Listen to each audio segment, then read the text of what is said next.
Hello everyone. नमस्कार, सत श्री अकाल, आदाब।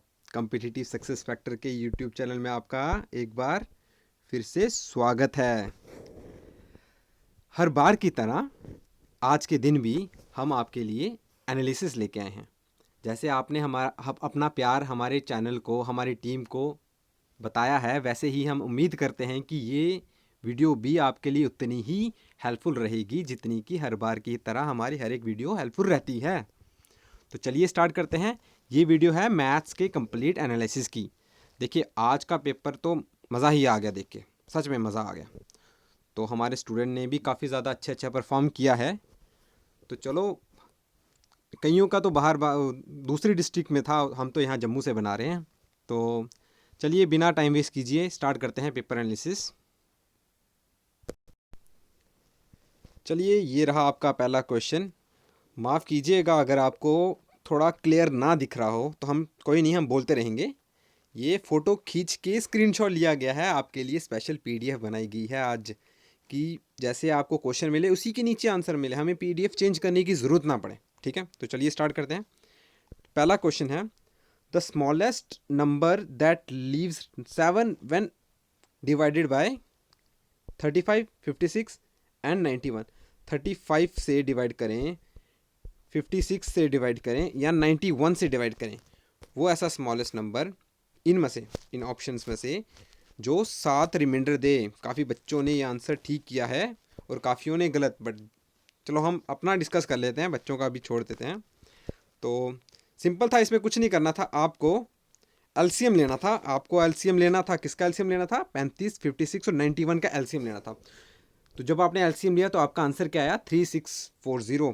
आपका ये आंसर आया, बट आपको डिमांड क्या है क्वेश्चन में? रिमाइंडर 7 आना चाहिए।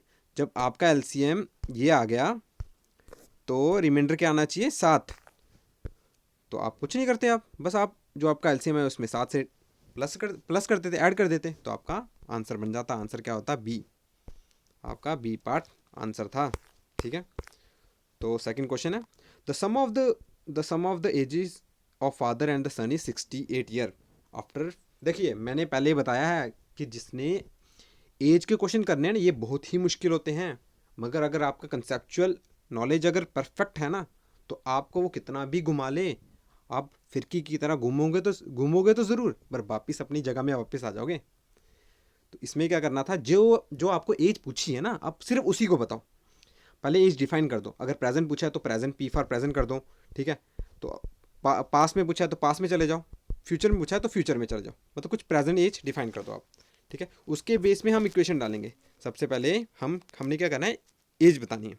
ठीक है, the sum of the present, the sum of the ages of father and the son, present दोनों की एज कितनी है? 68। मतलब एफ फॉर फादर होगा और एस फॉर सन होगा। ठीक है, 8 ईयर आफ्टर, मतलब फ्यूचर के 8 साल की बात कर रहा है। ठीक है, father will be thrice as old as son, मतलब एक ही, दो ही एज यूज है, एक प्रेजेंट यूज हुई है और एक फ्यूचर के 8 साल की यूज हुई है।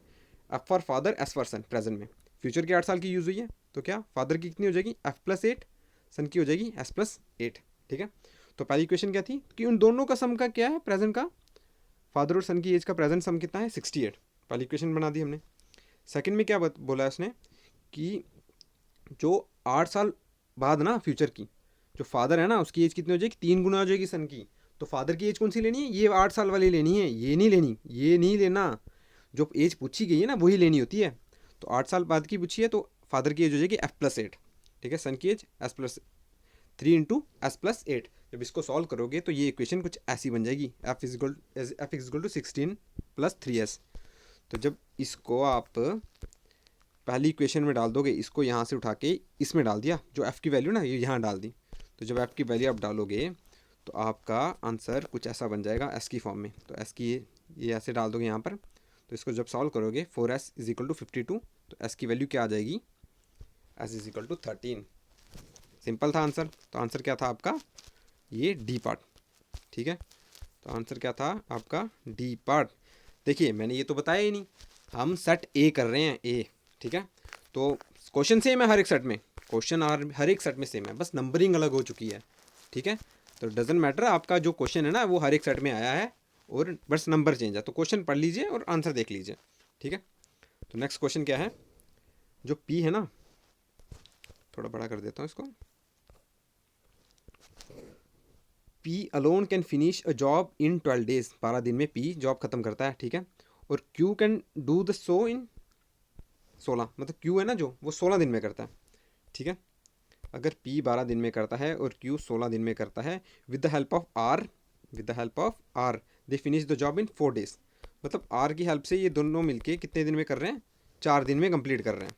तो आपसे पूछा है कि अगर वो कॉन्ट्रैक्ट ले रहे हैं कितने का, एक 1200 रुपये का वो कॉन्ट्रैक्ट ले रहे हैं, तो बताओ आर का कितना शेयर मिलेगा, आर को कितने पैसे मिलेंगे 1200 में से, ठीक है। जितना उसने काम किया होगा, सीधी सी बात, तो वही निकालना है हमें, कितना काम किया होगा तो कितने पैसे मिलेंगे।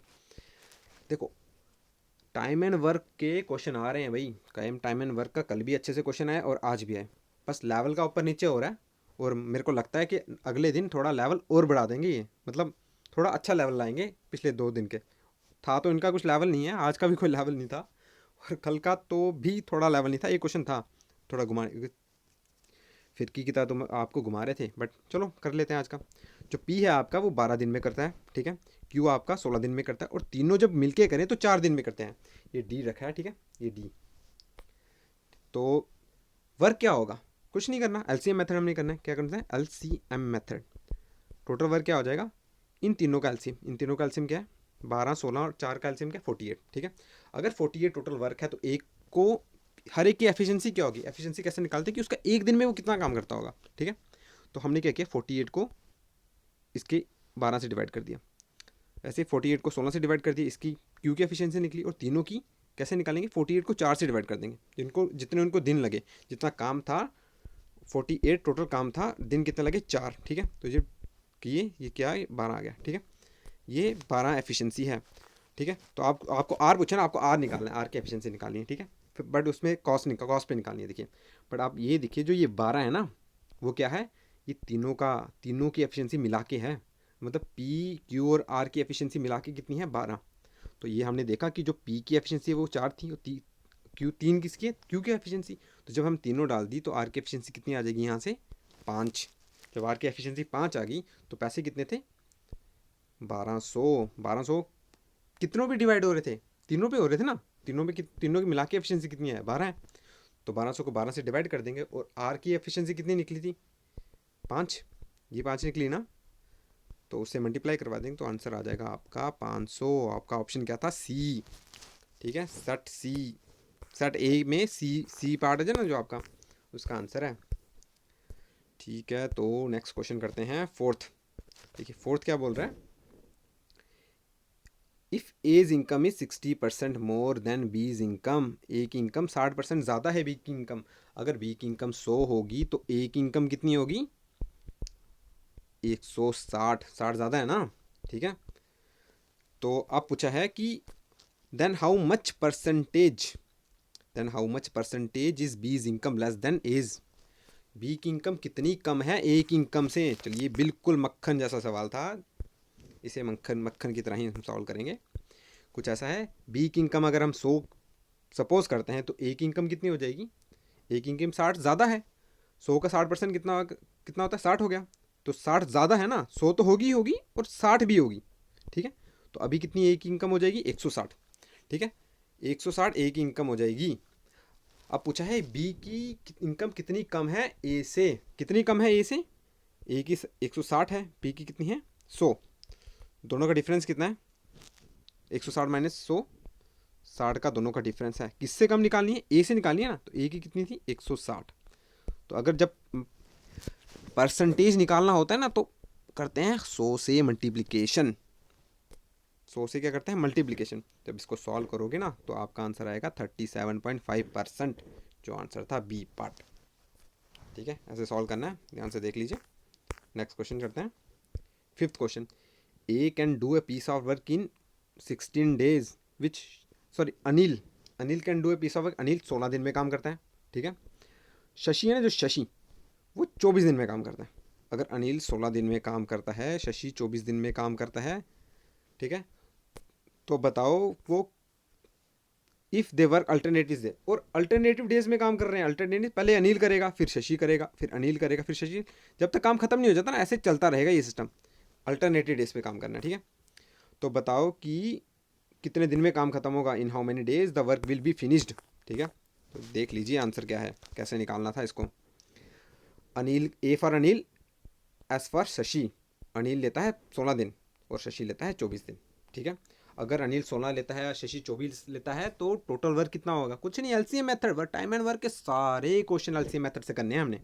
ठीक है, कैसे, 16 और 24 का एलसीएम क्या हो जाएगा 48, तो 48 ही समझ लो कि टोटल काम होता होगा जिसे अनिल 16 दिन लेता है और शशि 24 दिन लेता है। ठीक है, अगर 48-24 टोटल काम है और अनिल 16 दिन लेता है तो एक दिन में अनिल कितना काम करता होगा, कुछ नहीं, 48 को डिवाइड करना है 16 से, तो आंसर क्या आ जाएगा 3, और शशि का कितना आ जाएगा 2।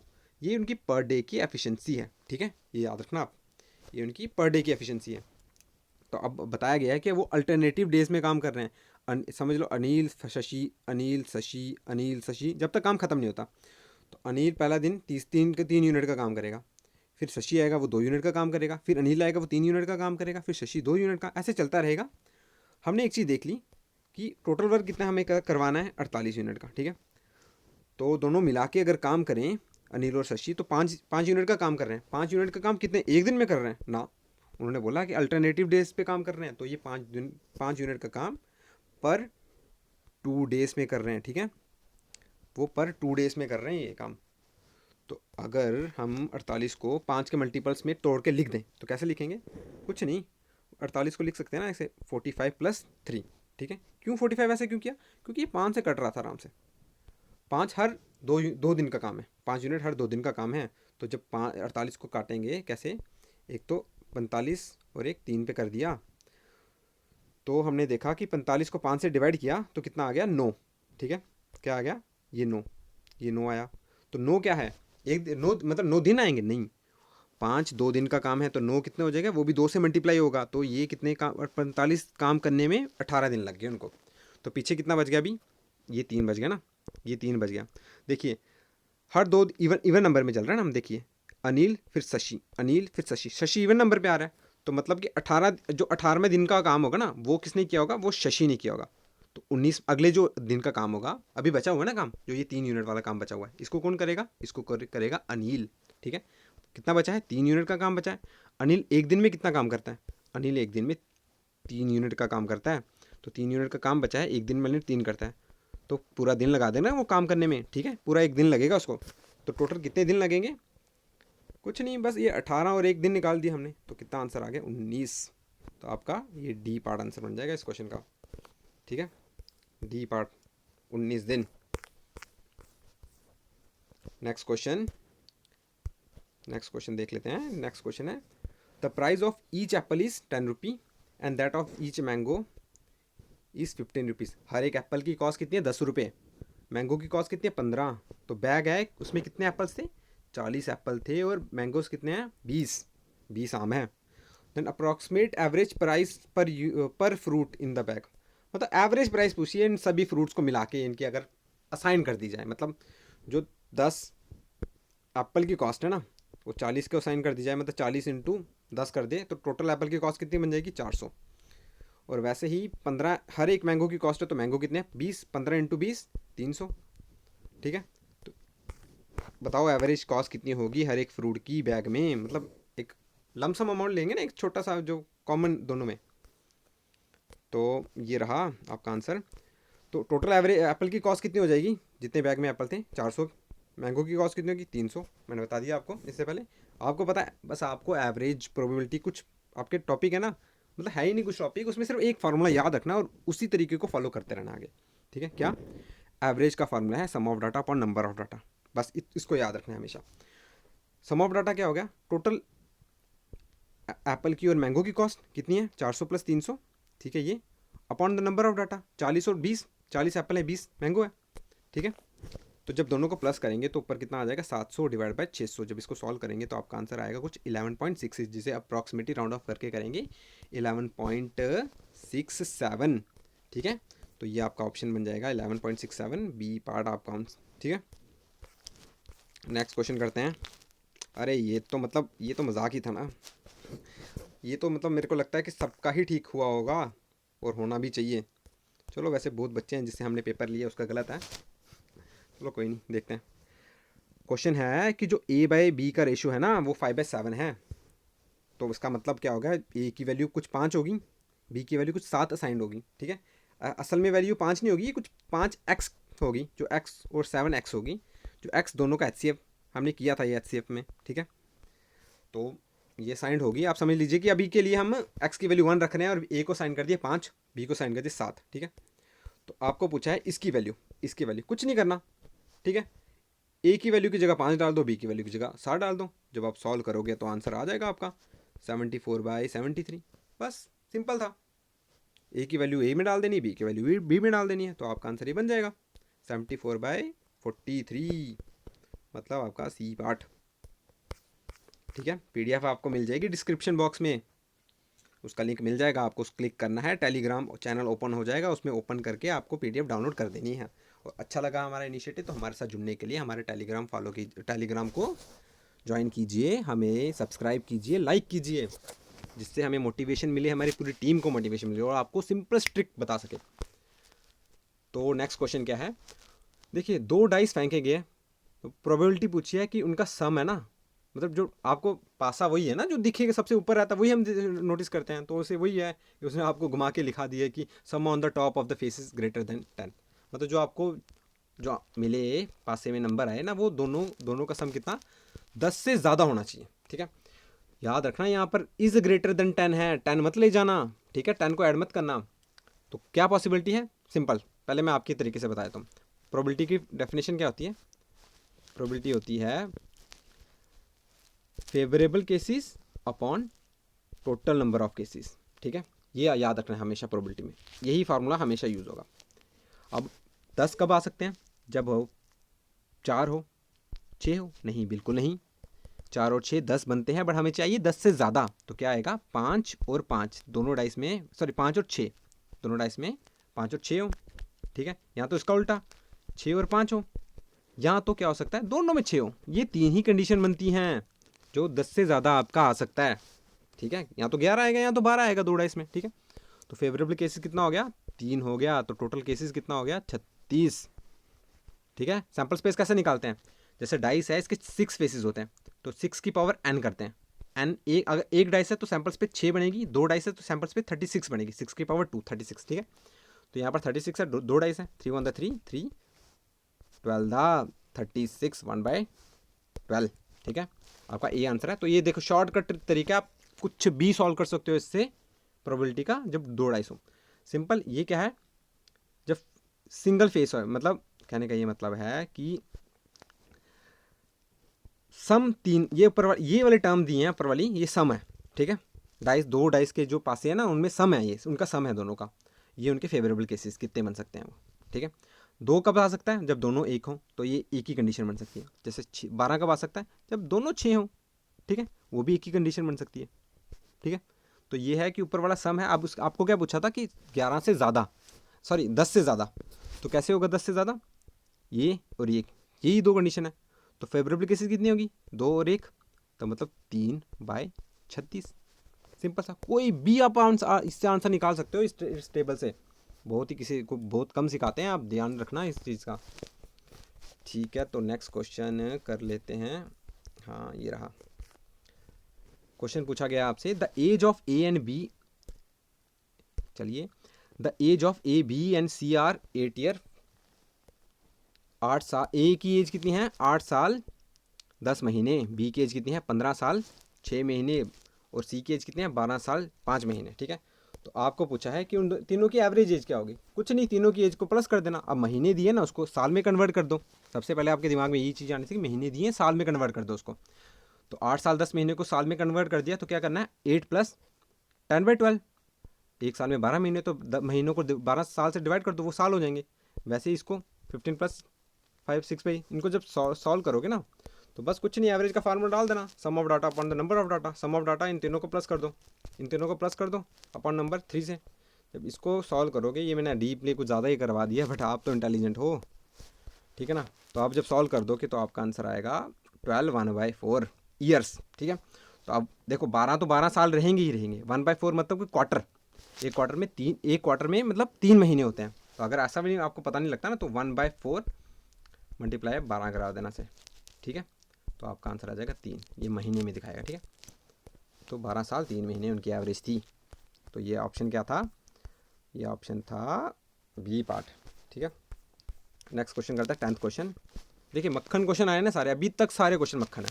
ठीक है, एक दो होगा, एक दो होगा, तो वो भी हम डिस्कस तो सारे ही करेंगे यहाँ पर। तो 10th क्वेश्चन क्या है? Average age of A group of 10 student. 10 student की एवरेज एज क्या है? 12 साल। 10 स्टूडेंट की एवरेज एज क्या है? 12 साल। If 5 new student join them, मतलब 5 बच्चे ज्वाइन हुए हैं उनको, और उनकी एवरेज एज 1 साल से इंक्रीज हुई है। पहले 12 थी, अभी एवरेज एज कितनी हो जाएगी? 13।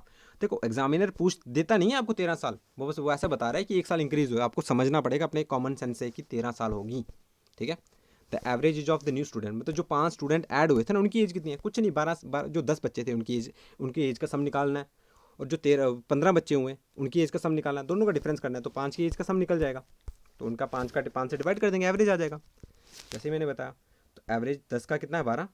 उनका सम कितना हो जाएगा? 12 × 10। ठीक है, ये 10 बच्चों का, 10 स्टूडेंट का एज का सम है 120। ठीक है, वैसे ही 5 बच्चे ऐड हुए, तो आप कितना बच्चे हो गए टोटल? तो पहले 10 थे, अब कितने हो गए? 5 ऐड हो गए 15। तो एवरेज एज कितनी होगी? 13 हो गई, एक बढ़ गई ना। तो उनका सम कितना हो जाएगा? 13 × 15, 195, 195। तो अब 5 बच्चों का टोटल सम कितना होगा? जो न्यू बच्चे थे ना, ये न्यू बच्चे जो ऐड हुए थे, इनका सम कितना, इनका टोटल सम कितना है? कुछ नहीं, जो 15 बच्चे थे उनमें से 10 बच्चों का सम माइनस कर देंगे। ठीक है, कितना आ जाएगा? 75। 75 ये 5 न्यू स्टूडेंट का सम है। तो उनका एवरेज कितना होगा? 5 है ना टोटल, सम ऑफ डाटा कितना? 75, नंबर ऑफ डाटा कितना? 5। तो दोनों को डिवाइड कर देंगे, तो आंसर कितना आ जाएगा? एवरेज 15। तो ऑप्शन क्या है आपका? बी। ठीक है, अब देखेंगे तो आपका बी ऑप्शन है। Next question 11th। If the speed of Anil and Varun, चलो ठीक है भाई, वरुण नहीं है, वरुण है ये। If the speed of the Anil and Varun are 40 metre per second, Anil की स्पीड 40 मीटर पर सेकेंड है और वरुण की कितनी है? 40 किलोमीटर पर आवर। देखिए यहाँ से ही मेरे दिमाग में क्या स्टक होगा कि ये मीटर पर सेकंड में दिया है और ये किलोमीटर पर आवर में। यहाँ तो मैं मीटर को किलोमीटर पर आवर में चेंज कर दूँ, यहाँ तो किलोमीटर पर आवर को मीटर पर सेकंड में चेंज कर दूँ। ठीक है, तो ये याद रखना है। और आपको क्या पूछा है? Then the ratio of the time taken to cover a certain distance, मतलब किसी उनका रेशियो का टाइम कितना लगेगा दोनों को अपनी जो स्पीड से चल रहे हैं उनको कुछ डिस्टेंस कवर करना है। देखिए यहाँ पर डिस्टेंस सेम है, तो ये तो बिल्कुल ही क्वेश्चन ईजी क्वेश्चन था। मैंने बताया जब डिस्टेंस सेम हो ना, जब डिस्टेंस कांस्टेंट हो, तो रेशियो और टाइम आपस में इन्वर्सली प्रोपोर्शनल होते हैं। ठीक है, तो सबसे पहले हमें क्या करना है? अनिल की एज कितनी, स्पीड कितनी है? 40 मीटर पर सेकंड। वरुण की कितनी है? 40 किलोमीटर पर आवर। ठीक है, तो इसको चेंज कर देंगे, कुछ नहीं करना, बस 5/18 से मल्टीप्लिकेशन करवा देना है। किलोमीटर पर आवर को मीटर पर सेकंड में चेंज करना है, तो 5/18 से। और अगर मीटर पर सेकंड को किलोमीटर पर आवर में करना होता तो कुछ नहीं, इसको मल्टीप्लिकेशन करवा देते हम 18/5 से, इसके इन्वर्स से 18/5 से। ठीक है, तो जब वरुण की मीटर पर सेकंड में निकालेंगे तो ये स्पीड आ जाएगी 100/9 मीटर पर सेकंड। तो इन दोनों का, अनिल और वरुण का रेशियो जब निकालेंगे तो ये रेशियो बनेगा 18/5। तो मैंने बताया है कि जो डिस्टेंस कांस्टेंट हो ना, तो स्पीड इन्वर्स होती है टाइम के। आपको कुछ नहीं, आपको टाइम का रेशियो निकालने के लिए पूछा है, तो वो सिंपल आपने टाइम लिख देना है। जो स्पीड का रेशियो दिया होगा ना, जो निकलेगा, ये इसका इन्वर्स कर दो, 1/18/5 कर दो। जो आंसर क्या बन जाएगा आपका? 5/18। आपका आंसर क्या है? Option B part.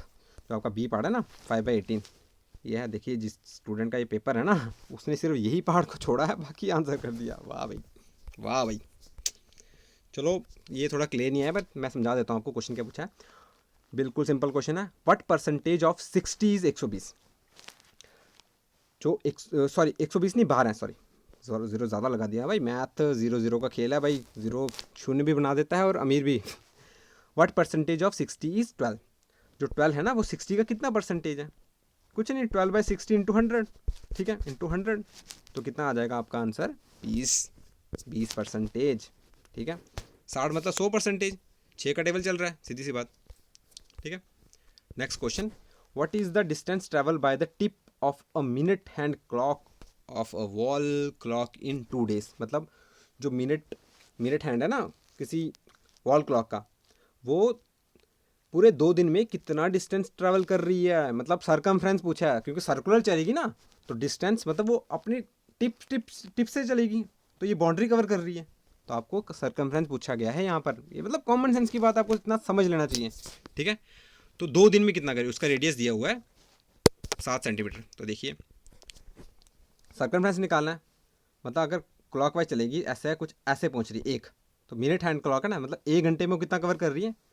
ये पूरा उसका सर्कमफ्रेंस इतना 1 घंटे में कर दिए वो 44 सेंटीमीटर। तो 2 दिन का पूछा है, तो एक दिन में तो 24 घंटे होते हैं, एक दिन में होते हैं 24 घंटे, तो 2 दिन में कितने होंगे 48 और, ठीक है। तो अगर वो एक घंटे में 44 चल रही है, 44 सेंटीमीटर चल रही है, तो 48 आवर में कितनी चलेगी, दोनों को आपस में मल्टीप्लाई करवा दो, तो आपका आंसर बन जाएगा 2112 सेंटीमीटर, 2112 सेंटीमीटर, मतलब आपका ऑप्शन ठीक है सी ये वाला। नेक्स्ट क्वेश्चन करते हैं। देखिए, अरे वाह, ये अच्छा क्वेश्चन था, ठीक है, मतलब कुछ खास नहीं था, ये भी कॉमन सेंस वाला ही था, मगर सारे कॉमन सेंस वाले क्वेश्चन, मतलब सिंपल लॉजिकल क्वेश्चन दिए हुए हैं। चलिए पढ़ते हैं। Sita and Gita had certain number of chocolate, उनके पास कुछ सीता है, एज फॉर सीता डाल देंगे हम, जी फॉर गीता, मतलब सिंपल उनके नाम से याद रहे ना तो ज़्यादा इजी रहता है। S for Sita, G for Gita, ठीक है। If Gita gives 5 chocolate to Sita, पहले गीता 5 चॉकलेट दे रही है सीता को, अगर गीता के पास जी चॉकलेट थे तो अभी कितने बचे, 5 चॉकलेट देने के बाद कितने बचेंगे, जी -5, ठीक है, जी -5 बच गए, ठीक है। और जब ये उसने दे दिया, अगर गीता ने 5 चॉकलेट सीता को दे दिए, तो गीता के पास 5 कम हो गए और सीता के पास 5 बढ़ गए, और उन दोनों का रेशियो कितना हो गया, 3/2, ठीक है, ये हो गया।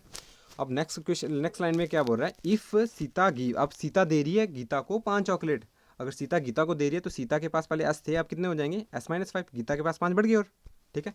और ये याद रखना, ये याद रखना कि इन्होंने जो रेशियो है ना, रेशियो गीता एंड सीता की बोली हुई है। अब सीता दे रही है तो ऐसा मत कर देना कि सीता बाय गीता 4/1, ये गीता बाय सीता ही है, ठीक है।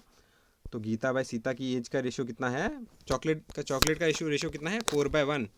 जब आप इसको क्रॉस मल्टीप्लाई करवाओगे ना, जब क्रॉस मल्टीप्लाई करवाना है हर एक इक्वेशन को, 2 इक्वेशन बनेगी, तो फिर गीता की वैल्यू आ जाएगी 35 और सीता की वैल्यू आ जाएगी 15, ठीक है। ये ऐसा था। अगर आपको इतना झंझट में नहीं पढ़ना ना, तो सिंपल सी बात याद रखिए कि समझ लीजिए आपको गीता के चॉकलेट का फाइंड करने के लिए बोला हुआ है, ठीक है।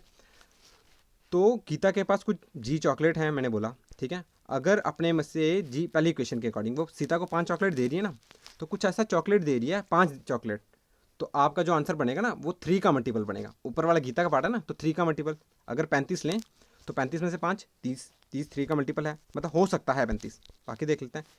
25 में से 5 दे देगी तो 20, 20 30 का मल्टीपल नहीं है, नहीं होगा। और 20 में से 5 देगी 15, 15 3 का मल्टीपल है, हाँ बिल्कुल है। तो 15 और में से 5 जाएंगे तो 10, 10 3 का मल्टीपल नहीं है, तो आपका ऑप्शन कौन सा बचा, 20 और 35 वाला ऑप्शन बचा आपका।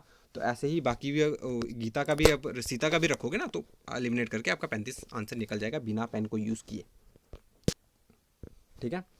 देन नेक्स्ट क्वेश्चन है आपका 4 ईयर अगो। देखो एज वाला क्वेश्चन आ गया, कुछ नहीं करना एज में मैंने बता दिया कि एज में पहले एज डिफाइन कर देनी, उसके बाद इक्वेशन करनी, कभी भी इक्वेशन एज के साथ कॉम्प्रोमाइज़ नहीं करना, सबसे पहले एज डिफाइन करनी। अगर क्वेश्चन को बिल्कुल सिंपल बनाना चाहते हो तो पहले एज डिफाइन करो, उसके बाद इक्वेशन में डालो नहीं जो एज को।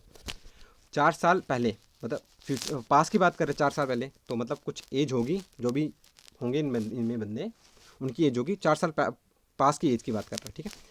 तो स्वप्ना मदर, स्वप्ना है और उसकी माँ है, 2 बंदे यूज़ हुए हैं यहाँ पर।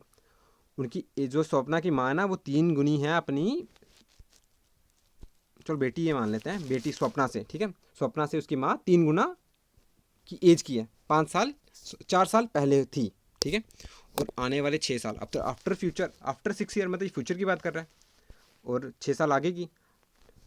तो जो स्वप्ना की माँ है ना, शी मतलब स्वप्ना की माँ, ना कि Swapna, she will be twice as old as Swapna, ठीक है। 3 एजें यूज़ हुई है, कौन कौन सी यूज़ हुई है, M for mother, S for Swapna, ठीक है। तो मदर की 4 साल पहले M-4, स्वप्ना की थी S-4, मदर की 6 साल बाद कितनी होगी, M+6 S+6। तो पहली इक्वेशन क्या थी, जो मदर की एज है ना 4 साल पहले, वो 3 गुनी थी स्वप्ना की एज से, ये सॉल्व किया। तो जब ये सॉल्व करोगे तो एम की एक ऐसे इक्वेशन बनेगी, ठीक है, ये बन गई। तो सेकेंड इक्वेशन क्या थी, जो मदर की 6 साल बाद होगी, वो कितनी है, M+6। जब 6 साल बाद की बात करें ना, तो एज भी वही उठानी होती है, 6 साल वाली, फ्यूचर वाली। अगर फ्यूचर की बात करें तो फ्यूचर वाली एज ही उठाएंगे दोनों की, किसी एक ही नहीं उठाना, बड़े बारी ऐसा करते हो आप। तो ऐसा करोगे, सॉल्व करोगे, तो एम तो है हमारे पास ये एस की फॉर्म में, तो ये इक्वेशन निकल गई। तो कुछ नहीं है, आपने यही एम की वैल्यू, ये एम है ना, इसमें ये वैल्यू डाल देनी। जब ये डालोगे तो ये कुछ ऐसा बन रहा है, तो एस की वैल्यू आ जाएगी यहाँ से 14, ठीक है। जब 14 एस की वैल्यू आ गई तो आपको एम की वैल्यू जब डालोगे उसमें तो एम की वैल्यू कितने बन जाएगी 34 ईयर। ऑप्शन आपका सी। ठीक है, सी पार्ट आ जाएगा आपका 34 ईयर। चलिए नेक्स्ट। ठीक है, देखिए ये था थोड़ा मुश्किल क्वेश्चन था, क्यों? क्योंकि इसमें 6 पॉइंट बोल दिया। चलो इतना मुश्किल भी नहीं था, बट चलो था, टाइम कंज्यूमिंग तो था, इसमें कोई शक नहीं। ऐसे क्वेश्चन को स्किप करना चाहिए, सच्ची बोल रहा हूँ, स्किप करना चाहिए ऐसे क्वेश्चन को, क्योंकि टाइम कंज्यूम नहीं करना। सबसे पहले हमारा मोटो रहेगा कि सारा क्वेश्चन जो हमें एक बार थॉरो रीड कर लें, क्योंकि हमें पता लग जाए कि ये चीज़ें आती हैं, ये करनी है, ये चीज़ जो नहीं आती उसको स्किप करो फिलहाल के लिए। उसके बाद देखते हैं कुछ कैसे एलिमिनेट करते हैं, बट स्टिल जो अच्छे से आता है ना उसको पहले कवर कर लो। ऐसे आपका टाइम कम होता है, आप कहते हो टाइम कम है और पेपर स्किप मिस हो गया। क्वेश्चन क्या है? The probability of getting 4 tail, 4 tail हैं, when 6 unbiased coin are toss, 6 coin toss किए हैं। ठीक है, तो क्या है? 4 टेल आएंगे ही आएंगे। तो समझ लो ये 4 पोर्शन टेल हैं, ये टेल, ये टेल, ये टेल, ये टेल। ठीक है, 4 टेल आएंगे, तो बाकी क्या होंगे? हेड होंगे। ठीक है, तो क्या प्रोबेबिलिटी रहेगी? कुछ नहीं, 4 टेल रखने हैं, बस हेड की पोजीशन चेंज करते रहनी है। ठीक है, 4 टेल तो फिक्स रखने हैं, यहाँ ही नहीं, मतलब पूरे पूरे 6 नंबरों पे। तो जो आपकी प्रोबेबिलिटी फेवरेबल केसेस होंगे ना, वो बन जाएंगे 15। तो टोटल सैम्पल स्पेस कितनी बन जाएगी? मैंने बताया था जितने फेस होते हैं, कॉइन है, कॉइन के 2 होते हैं फेस, 2 की पावर एन, एन कितने हैं यहाँ पर? 6। जब 2 की पावर 6 खोलोगे ना आप, तो 64 आंसर बनता है सैम्पल स्पेस। ठीक है, सबका सैम्पल स्पेस निकालने का यही फॉर्मूला 2 की पावर एन। तो उसका प्रोबेबिलिटी कितनी बन जाएगी? 15/64। ठीक है, नेक्स्ट क्वेश्चन है 3 आइडेंटिकल डिस्क वन से। देखो आपको कंफ्यूज कर दिया, आपको कुछ नहीं है यार, ये वही है कॉइन और हेड और टेल की तरह वाला क्वेश्चन है। तो ये डिस्क है, उसको एक साइड को कलर कर दिया उन्होंने ग्रीन कलर से, और एक साइड को कर दिया उन्होंने ब्लू कलर से। ठीक है, तो आपको और 3 बारी उनको फेंका गया, टॉस किया गया उनको। ठीक है, तो आपसे पूछा गया the probability of getting more blue colour faces than the green colour, मतलब जो ब्लू है ना वो ज़्यादा बारी आना चाहिए। 3 बार जब आप फेंकोगे ना तो ब्लू ज़्यादा बारी, ये कब आ सकते हैं? सैम्पल स्पेस तो आपको पता लगी 2 की पावर 3 8 आएगा। ठीक है, कब आएगा ज़्यादा ब्लू? जब तीनों के तीनों ब्लू होंगे, जब 2 ब्लू होंगे 1 ग्रीन होगा, और बस वही चलता रहेगा रेशियो इनका कॉम्बिनेशन। तो बस ग्रीन की पोजीशन चेंज होगी। तो ये फेवरेबल केसेस कितने? 4। सैम्पल स्पेस कितनी? 8। तो प्रोबेबिलिटी कितनी हो जाएगी? 1/2। मतलब ऑप्शन सी आपका, सी पार्ट आ जाएगा 1/2। ठीक है, नेक्स्ट 18th क्वेश्चन करते हैं। एज प्रेजेंट एज कितनी है? 20% ऑफ 20 एज आफ्टर 30 ईयर। देखो जैसे मैं सिंपल ट्री की बात करता ना, वो कर सकते हैं, मगर ये क्वेश्चन बहुत ही लंबा जाने वाला था उससे। तो एक शॉर्ट तरीका रेशियो मेथड, मतलब रेशियो मेथड हर एक मर्ज की अलग है, ये याद रखना। क्या? देखिए ए की प्रेजेंट एज कितनी है? 20% है बी के। तो अगर बी की एज हम 10 ले लें तो ए की उससे 20% है। 10 का 20% कितना होता है? 2। ठीक है, ये हो गया, डिफाइन कर दिया हमने। और 30 साल के बाद जो ए की एज है ना वो 1/2 है बी की एज। इसका मतलब क्या हो गया कि जो ए की एज है वो है 1/2 बी की एज। ठीक है, तो जो ए की एज है 1/2, तो ए और बी को एक साइड रख दें तो ए और बी का रेशियो कितना बन जाएगा? 1/2। ठीक है, तो हमने डिफाइन कर दिया। 30 साल के बाद ए की एज कितनी हो जाएगी? 1। बी की एज कितनी हो जाएगी? 2। ठीक है, तो एक चीज़ आप देखो, ए और ये थी ए, ये था बी। ठीक है, इन दोनों की एज का रेशियो कितना है? डिफरेंस कितना है? 8। 8 इनका। और ये क्या डिफरेंस चेंज होने वाला है? बिल्कुल नहीं। अगर अभी ये एज का डिफरेंस 8 है तो आने वाले कितने भी साल हो जाएं उनका डिफरेंस का एज का डिफरेंस 8 ही रहेगा। और पास्ट में भी कितने भी साल चले जाओ एज का डिफरेंस 8 ही रहेगा। तो अगर 30 साल बाद उनकी एज का डिफरेंस यहाँ कितना बता रहा है? 1 बता रहा है। तो इसको 8 कैसे बना सकते हैं? इस 1 को 8 कैसे बना सकते हैं? जब इसको 8 से मल्टीप्लाई करवा दें। ठीक है, तो यही किया हमने, 1 को 8 से मल्टीप्लाई करा दिया। तो जो एक इसको 8 से मल्टीप्लाई कराएंगे तो रेशियो चेंज नहीं होनी चाहिए। ठीक है, तो इनको भी 8 से मल्टीप्लाई करेंगे, 1 को भी 8 से करवाया, 2 को भी 8 से करवाया। जब इनको 8 से मल्टीप्लाई, तो अब एज कितने बजे 30 साल बाद? 8 और 16। अब बन गया ना 8 का डिफरेंस। ठीक है, अब देखिए 2 से कितने में पहुंच गए हम? 8 में। जंप कितने का किया? 6 का जंप किया हमने। ठीक है, हमने कितने का जंप किया? 6 का जंप किया। 6 का जंप किसके बराबर है? 30 के बराबर। तो 1 का जंप किसके बराबर होगा? 5 के बराबर। ठीक है, जब 6 का जंप 30 के बराबर है तो 1 का जंप कितने के बराबर होगा? 5 के बराबर। जब 1 का 5 के बराबर है तो निकालने के लिए क्या बोला हमें? Sum of the present age of A and B, मतलब इन एज का पूछे। 1 का जंप 5 के बराबर है तो 2 का निकाल देंगे और 10 की यूनिट की वैल्यू निकाल देंगे। सबसे मल्टीप्लाई 5 से करवा देते हैं, ठीक है। तो 2 से 5 से मल्टीप्लाई करवाएंगे तो 10 आ गया, 10 को 5 से मल्टीप्लाई किया तो 50 आ गया, और दोनों का सम निकाल देंगे तो कितना आ गया 60। 10 + 50 60, सिंपल था। सेकेंड लास्ट क्वेश्चन, ठीक है। ये फार्मूला था, उसने बोला है कि कोई इक्विलेटरल ट्राइंगल है, ठीक है, उसके अंदर सर्कल डिफाइन किया गया है, ठीक है, बनाया गया है। तो आपको ज़्यादा इसमें नहीं जाना, मेंसुरेशन के चक्कर में नहीं पड़ना, तो ये फार्मूला याद रखिए, ठीक है। πa²/12, ए क्या है, इक्विलेटरल ट्राइंगल की साइड, ठीक है। कोई भी उसको जब सॉल्व करोगे तो आपका आंसर आएगा 100/3π, ये फार्मूला होता है।